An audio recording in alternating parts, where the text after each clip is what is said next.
warahmatullahi wabarakatuh. Salam sejahtera untuk kita semua.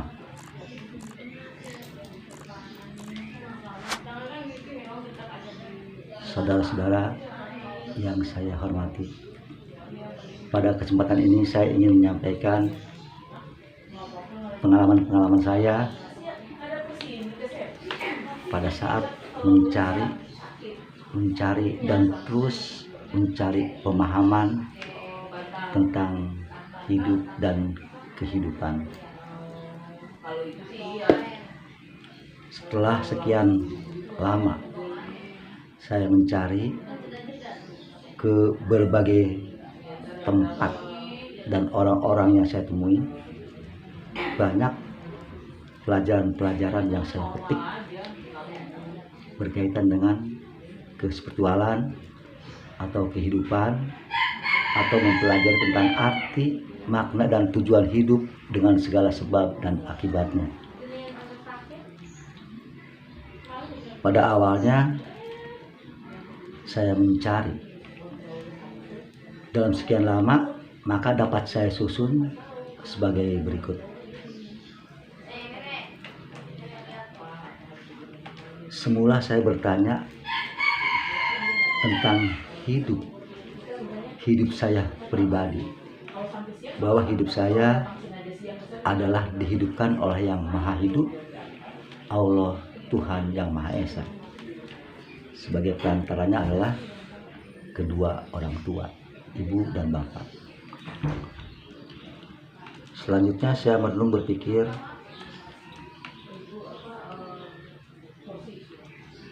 apakah tujuannya saya dihidupkan? Dan juga saya peroleh jawabannya bahwa saya manusia dihidupkan untuk ibadah. Ibadah yang dibagi dua kategori, yaitu ibadah kepada Allah dan ibadah kepada sesama hidup manusia. Pada hakikatnya ibadah kepada Allah adalah segala usaha, berbagai macam usaha untuk memperbaiki diri. Itulah hakikatnya pendekatan diri pada Allah, atau memperbaiki diri adalah pendekatan diri kepada Allah. Karena kalau Allah sudah menjelaskan, dia lebih dekat dari urat leher, bahkan sudah tidak ada jarak lagi dengan manusia. Dalam hal ini perlu penjabaran lebih rinci, lebih luas lagi. Tapi sementara kita simpulkan, kita yakini bahwa Allah lebih dekat dari urat leher. Selanjutnya, renungan saya tahapan-tahapannya adalah, diantaranya ada pertanyaan, manakah yang lebih berharga antara ilmu dengan harta?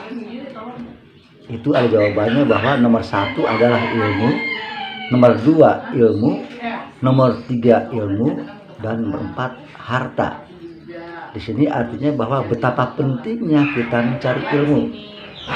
Tentu saja ilmu untuk kebahagiaan lahir, batin, dunia, dan akhirat, atau ilmu kespiritualan.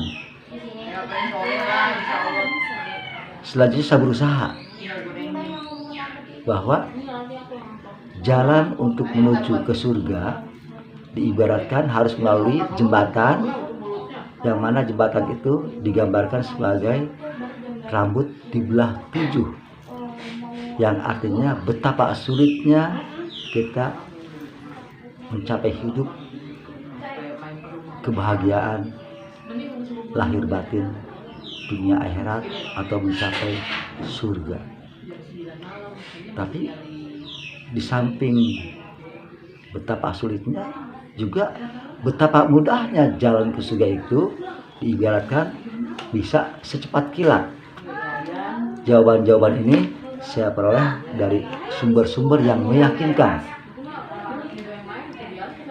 dan ternyata itu semua adalah filsafat yang perlu kita pelajari, kita jabarkan lebih rinci, lebih detail, agar kita bisa maksimal mencapai pengertian, atau jangan sampai kita gagal paham.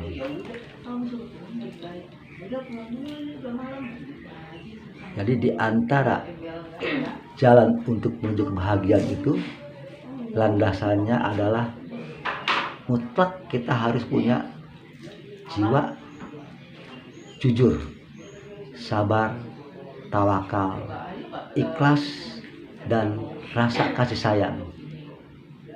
Jadi kelima hal ini perlu kita renungkan, kita pelajari, kita yakini, kita terapkan ke dalam jiwa kita. Ini tahapan-tahapan awal untuk proses mempelajari lebih lanjut lagi untuk mencapai tujuan yang kita harapkan. Kalau kita belum memiliki 5 hal ini, maka diperkirakan akan banyak hambatan godaannya. Yang istilahnya kita akan bisa tertipu, menipu, dan ditipu oleh diri sendiri. Karena ada beberapa hal, diantaranya 1, keakuan, 2, malas dalam belajar, 3, tidak mengerti. 3 hal ini merupakan hambatan yang sering mendominasi pada diri seseorang. Oleh karena itu, hilangkanlah, usahakanlah, lawanlah ketiga hal ini, yaitu keakuan, malas, dan tidak mengerti. Yang mungkin dalam hal ini divisualisasikan, digambarkan ketika kita berangkat haji, kita melakukan jumroh, yaitu kita melempar batu ke arah 3 pilar, yaitu ketiga nafsu ini yang sering merongrong, menghambat proses perjalanan hidup kita mencapai kepada Yang Maha Kuasa. Tentu saja secara rinci detail itu sangat membutuhkan waktu yang panjang atau yang lama. Tapi kita coba singkat-singkatnya saja sebagai dasar untuk terus berusaha lebih lanjut lagi ke arah yang lebih maksimal, supaya kita bisa hidup lebih bijaksana dalam menghadapi berbagai macam masalah dalam kehidupan. Karena banyak orang yang tidak memahami, tidak mengerti, sehingga pikiran, perasaan jiwanya mudah dipengaruhi oleh hal negatif, di antaranya kesal, marah, benci, dan sebagainya. Semua itu akan merugikan diri sendiri dan orang lain.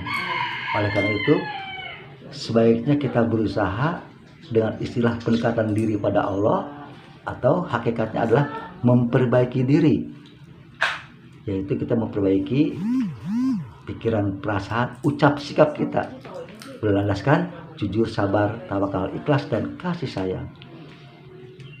Untuk mencapai karakter ini tentu juga tidak semudah yang kita bayangkan, dan juga tidak sesulit yang kita bayangkan. Bahkan sesungguhnya merubah pikiran yang negatif ke arah positif itu tidak terlalu mudah dan tidak terlalu susah, tapi tergantung bagaimana kemampuan orangnya. Misalnya kita berpikir ke banyak arah yang negatif, itu tentu dengan sangat mudah dalam waktu sepersekian detik kita arahkan ke positif. Misalnya saja kita punya prasangka yang tidak baik, padahal ini hanya prasangka dan belum pasti kebenarannya. Atau dalam istilah suudzon, prasangka yang tidak baik kita rubah ke husnudzon atau prasangka yang baik. Ini bisa kita lakukan dalam waktu kurang dari 1 detik, yaitu kalau kita mempunyai landasan jujur, sabar, tawakal, ikhlas, dan rasa kasih sayang.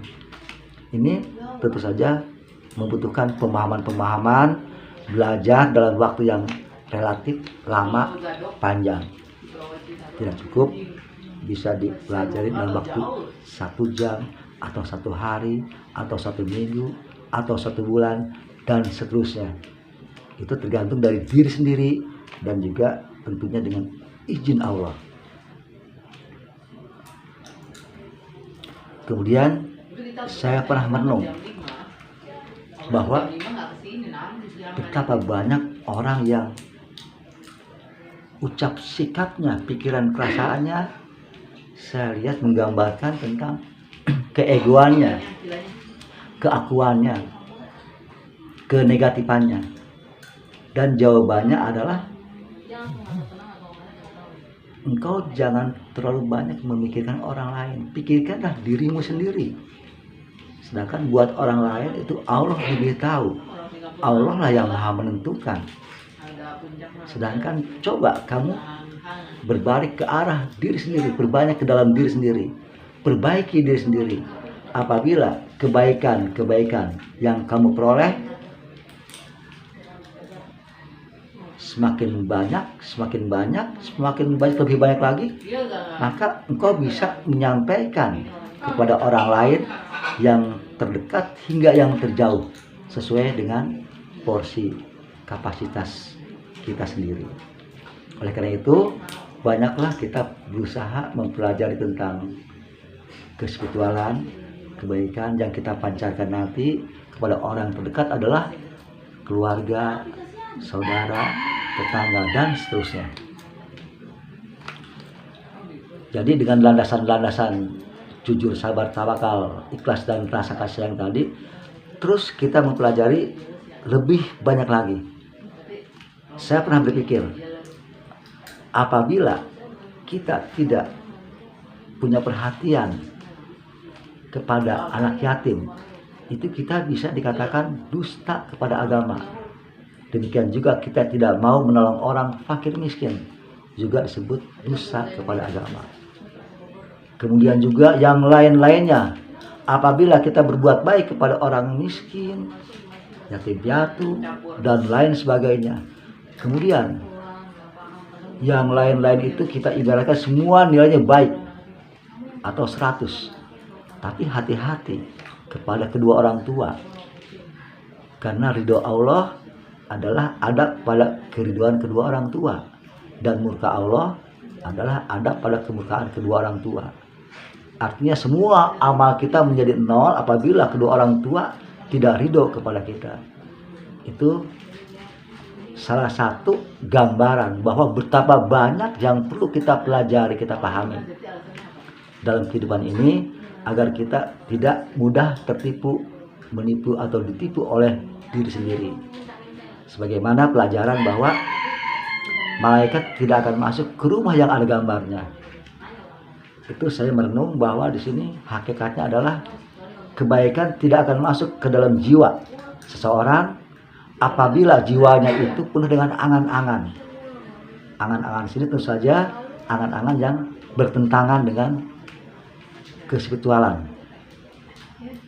Artinya angan-angan yang belum tentu kita peroleh, tapi kita sudah berhayal jauh. Jadi tentu saja dengan memegang bahwa kita diwajibkan berusaha untuk mencari bekal di dunia, seolah-olah kita akan hidup selama-lamanya, dan kita diwajibkan mencari bekal untuk kehidupan akhirat, seolah-olah kita akan mati esok. Jadi apabila semua pelajaran-pelajaran kita perhatikan, kita pelajari, kita kaji, sampai kita memahami, mengerti, dan kita menerapkan ke dalam jiwa kita, kemudian kita realisasikan dalam ucap, sikap, perbuatan kita dengan sebaik-baiknya. Saya yakin, insya Allah saya yakin bahwa kita akan memperoleh pahala, kebaikan, atau surga dari Allah Subhanahu wa Ta'ala. Jadi betapa banyak hal yang perlu kita pelajari. Dan sebagaimana tadi yang saya sampaikan, bahwa saya melihat banyak orang yang saya perkirakan mereka cenderungnya selalu ke arah fisik, materi, keduniawian. Sedangkan untuk ke arah mental spiritual, pelajaran ke arah mental spiritual, kalau saya lihat di sekeliling saya banyak orang yang tidak menyukainya. Sekalipun ada, itu mungkin hanya presentasinya kecil. Dia tidak dengan sungguh-sungguh, dengan kurang serius, sehingga hasilnya pun bisa kita bayangkan tidak sesuai dengan yang diharapkan. Artinya orang itu selalu masih kelihatan ucap sikapnya yang kurang baik. Kemudian sebagaimana yang saya uraikan juga tadi, bahwa biarkanlah mereka, yang penting lihat ke dalam diri sendiri, perbaikilah terus ucap, sikap, pikiran, perasaan kita, supaya kita apabila sudah mencapai memiliki kebaikan yang maksimal, dan atas izin Allah kita sampaikan kepada orang lain, yang insya Allah tentu juga akan bermanfaat bagi orang yang mau mendengarnya, mau melihatnya, mau mempelajarinya dengan sungguh-sungguh. Jadi saya juga merasa khawatir bahwa apa-apa yang saya sampaikan, saya khawatir ada kurang baik atau kesalahan, sehingga juga salah dalam penerimaan dan bisa menimbulkan kesalahpahaman. Yang jelas apa yang saya sampaikan ini semua adalah berlandaskan 100% menuju ke arah kebaikan. Dan saya mohon maaf apabila dalam cara penyampaian ada yang kurang pas, kurang sesuai dengan yang diharapkan. Itu di luar kehendak saya. Saya berharap terus kita berlanjut sedikit demi sedikit mencari pemahaman, pengertian, ilmu tentang keduniawian dan keakhiratan, tentang lahir dan batin. Terus kita berusaha supaya kita bisa memperoleh hasil sesuai dengan yang kita harapkan, yaitu juga tentunya dengan ridho Allah.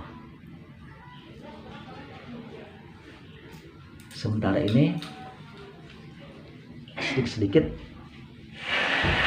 yang saya sampaikan sampai di sini. Untuk tahap berikutnya diharapkan nanti ada fase berikutnya, sedikit demi sedikit, karena tahapan-tahapan selanjutnya kita butuh jeda, butuh waktu. Insya Allah nanti kita sambung lagi. Demikian, mohon maaf billahi taufik wal hidayah. Wassalamualaikum warahmatullahi wabarakatuh.